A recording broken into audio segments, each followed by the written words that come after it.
Okay, well, I've just more or less completed my PhD. My supervisor tells me I'm submitting this month. So if my supervisor tells me I'm submitting this month, apparently I am. And if anybody would like to read a bit more on my PhD work, I have a 72,000 word thesis that I can send you a PDF from. Alternatively, you could maybe just be vaguely amused for the next 10 minutes or so. So my PhD is very much looking at learning. It's looking at online learning, it's looking at storytelling, and it's trying to get away from these very, very sort of functional, boring, reflective exercises that are coming into higher education at the moment, which I don't actually believe really should be called reflective exercises. So I'm looking at something a little bit more interesting.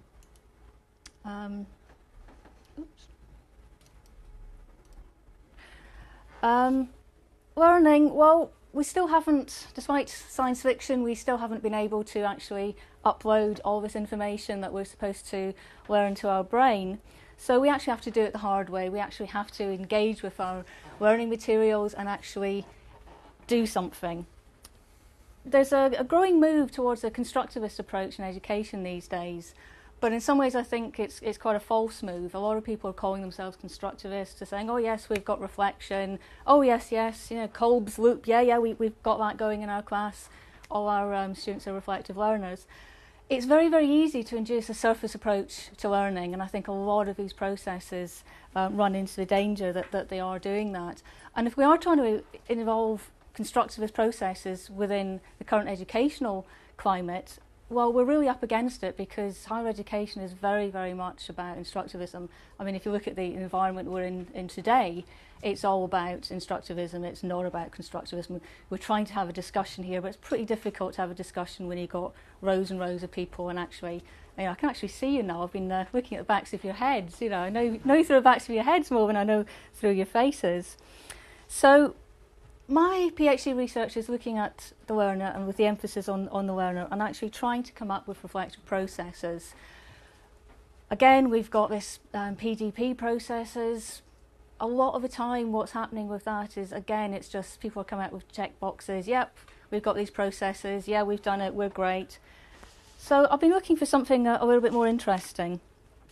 We've also got a problem at the moment with a lot of people haven't quite adopt new technology. Quite a lot of us are still digital immigrants, and I'm afraid I come into that group as well. Although, as we can see, we do have some digital immigrants who have actually embraced new technology.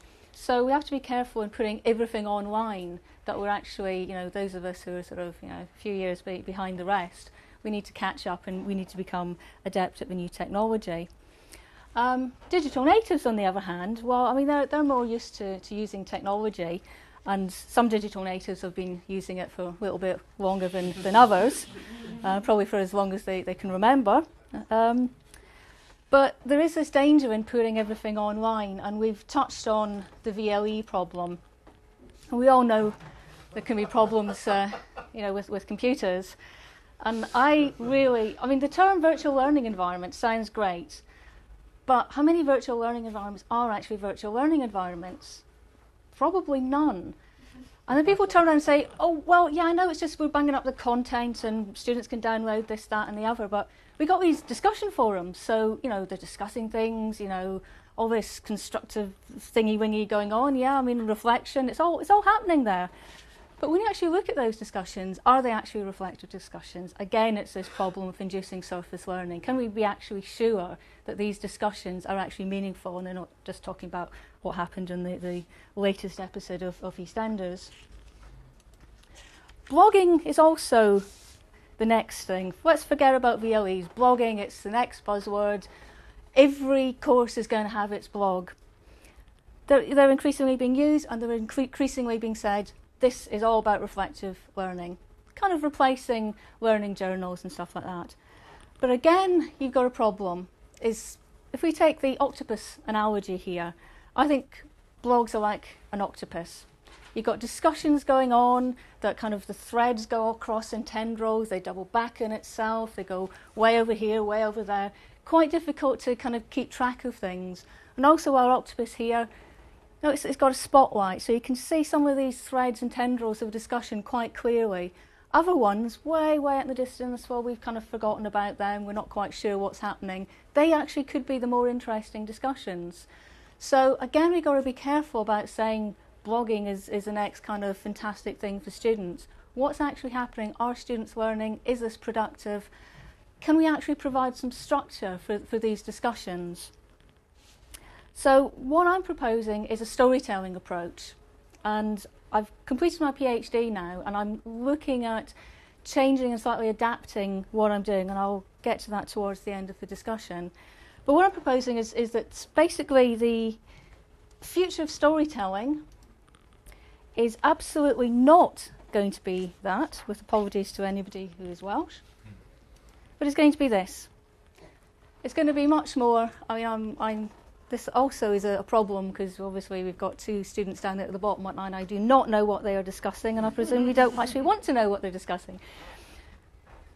Storytelling is very fundamental to us as human beings. We're here today, we're telling our stories about our own experiences with technology and blogging and ELG. And it's what we do. During the breaks, we've been swapping stories, maybe swapping stories about how we got here, how we got stuck on a train, how we got stuck on the motorway, what we're going to be doing afterwards. We really do need to tell stories to understand our world and how we actually interact with each other, and to be able to communicate and relate to each other as social beings. And I think stories are a constructivist and cognitive tool as well. So what I've done is I've actually taken a model of storytelling as a reflective tool in higher education. And amazingly, there's only actually one model of storytelling as a reflective tool in higher education, and that's the one that McDrury and Alterio have come up with. And they've mapped their model onto Moon's 5 stages of transformative learning. And it really is quite interesting. They've actually got a book now out, and if anybody's interested, I would thoroughly recommend it. It not only gives some nice kind of worksheet type sections, but it actually looks at the theory behind it. I've adapted the model slightly because they've done it in a face-to-face workshop setting, and I've put it into an online setting. So in doing that, I've simplified it to 5 stages. One where a student can tell an initial story about their experiences, and for my PhD research, I've looked at this in terms of students' experiences of assessment in art and design, because I'm working in an art school. Although I'm not an artist, I'm a cognitive scientist. That's a very long story as to how I ended up in an art school, and I can tell you that later. Once the students told their initial story about their assessment experience, which really story here we're talking about a short anecdote, other students can look at this and look at it from different viewpoints. Perhaps you can look at it from maybe the tutor's viewpoint, from the examiner's viewpoint. You can also look at it in different ways. I wonder if you'd done that, what would have happened? So looking at different possibilities and different outcomes. Similar stories is a very, very key stage, because when we tell a story, somebody tells a very similar story back in return. It's fundamentally what we do on a day-to-day basis. And also what was key in this model was, what have students learnt from discussing and reading these stories? I'll just go through roughly the main points of the system that I built. This is a web-based system which I built myself. It's nothing to do with Blackboard or WebCT or anything. It's just good old Dreamweaver, PHP and MySQL. And what we've got here is a number of themes which students can tell their stories in. And the key areas in assessment, like feedback, coursework and exams, and some issues that are more pertinent to art and design, like crits, which is very much a feedback mechanism used in art and design and architecture, very much studio-based. And also got one here on assessing the creative nature of work in art and design. These themes were introduced to try and spark off ideas in students and to give them some ideas about what they might want to talk about. So you can click on one of the stories and read it. And as you can see, stories don't have to be big, long things. We're not worried about beginnings and middles and ends and the literary conventions. They're just a personal experience, as told by the student. On the right-hand side, you can see the different types of responses that students can make. And if we click on one of these, that basically comes up. So it's just a response that I put into this example story. telling stories is very simple. It's just taking a standard, filling in a form. This environment doesn't have many bells and whistles. It was not done in a computing department, so I didn't want to put in too much. It was very sort of basic and functional to see whether this would actually sort of work out. So there are some interface issues that are maybe not as sort of clean and nice as they should be, but it's basic form filling in. You can also upload pictures or files to illustrate the story as well, and there was a few interesting ones were uploaded. So you can upload it and have a look at it, and it's obligatory that one of my cats gets into my presentation, so that's Mungo. So what I found was that the virtual tumbleweed was very, very evident in my system. There was absolutely no link in my system to the university at all. We'd originally intended that there was going to be a button on our managed learning environment called GraysNet, and shortly after I emailed the person who was responsible for that, the GraysNet server died a death and has never been resurrected. So there's technology for you. Also, the university's own intranet systems were, let's say, not very good at that time, and there's been a lot of changes. So, and even the server that I did have this originally on was actually within the RGU systems, and it turned out that I couldn't actually use this because the proxy was causing problems. So in the end, I just took the whole thing outside the university and bought my own domain name. So this is now on www.storiesabout.com. Which had one advantage in which I had so much control over the hosting and uploading it and the way it looked, etc., etc. But obviously it was one step further removed from the actual students and the day-to-day work. There was no link in the internet systems because they were going through a radical redesign. So I really had just to rely on badgering students to use it.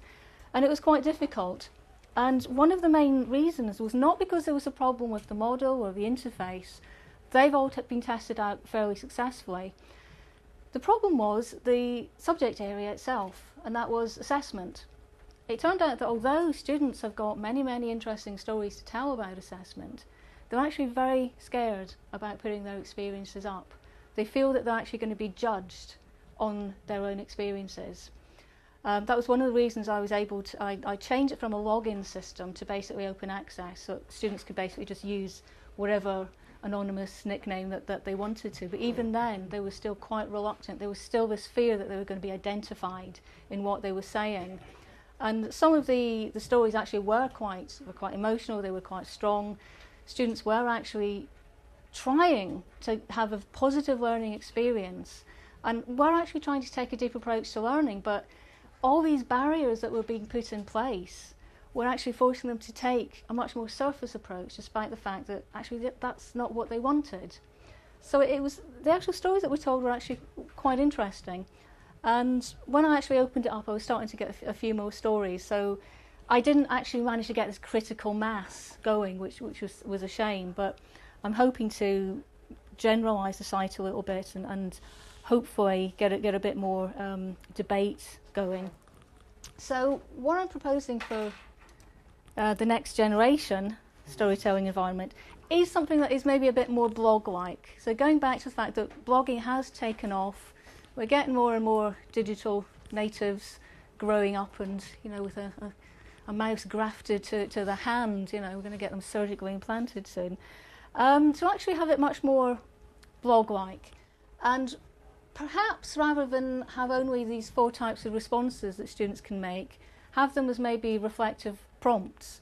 Though I did do a little test in my PhD to see what was happening with these replies, and they were actually very, very interesting and very, very good, because a lot of students and staff who were actually reading this were actually getting something from these stories and actually making changes to their own way of thinking or their own way of learning.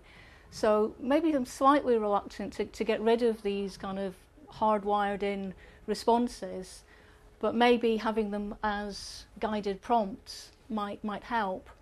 In terms of the themes, opening that up and maybe giving more control to the student. So instead of just having these themes that were pre-listed, students can tag up their responses and the stories themselves. So effectively, the tag becomes the theme. And also because I think I was quite limited with being just in one discipline. Obviously that's where the funding for my PhD was coming from, so that's the students I was targeting. I think with maybe a more flexible approach like this one that I'm thinking of at the moment, bringing in experiences from other students, you would basically have a much bigger cohort of students. I think students from other disciplines would be very interested in other students' experiences to see whether their experiences were similar in other disciplines, because that was one key thing, was basically students' natural curiosity and nosiness as to, well, am I having the same experience as other people? What's happening in their assessment experiences? So this kind of comparative approach was very interesting. So I'd like to see what happens, whether a critical mass maybe can be achieved by opening this up and making it a little bit more wider. So it's not just assessment that students are talking about, it's a learning experience, it's a social experience, and also from the different discipline specific views. Problem with this is I've now come to the end of my PhD. I no longer have funding, so will this ever get modified? Well, I suppose if I got a few spare hours to spend and want to become an expert PHP programmer, I might have a go, but I'm not quite sure if this will ever get off the diagram phase, but it would be nice. It would be nice to see what would happen, especially as there are more and more sites out there, and I've noticed there is now a student storytelling site up and running, though again it's not got a lot of structure, so perhaps just this little bit of structure might help. Just got a few credits for the pictures. The internet is a wonderful place to find things to illustrate your PowerPoint presentation, and I would thoroughly recommend Dreams Time. I have no association with it, but I found many a wonderful image to illustrate a number of things, and it's very cheap.